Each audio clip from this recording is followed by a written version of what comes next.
சந்தோஷமா இருக்கிறீங்களா? வாழ்க்கைன்னா பிரச்சனை, போராட்டம்லாம் இருக்கத்தான் செய்யும். அதுக்கு மத்தியில நம்ம கூட இருந்து வழி நடத்துகிற ஒரு அற்புதமான ஆண்டவர் இருக்கிறார். அதனால தான் இயேசுவோடு கூட நீங்க நடக்கிறதற்கு பழகிக் கொள்ளணும். அனுதினமும் அவரோடு வாழ்கிற ஒரு அற்புதமான வாழ்க்கை. அவர் கூட இருந்து அழகாய் நடத்துவார்.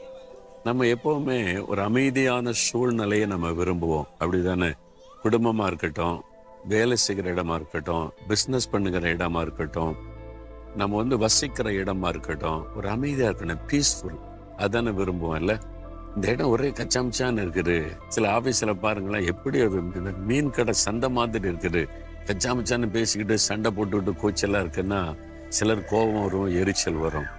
சில வீட்டுல பிள்ளைகள் தடப்புடன்னு விளையாடி சண்டை போட்டான்னு, என்ன வீடா இது, ஒரே சத்தமா இது மாதிரி இருக்குது, ஒரு அமைதியா இருக்க வேண்டாமா அப்படின்னு சிலருக்கு வரும். இது மாதிரிலாம் இருக்குது இல்ல. உங்க வாழ்க்கையில கூட ஒரு அமைதி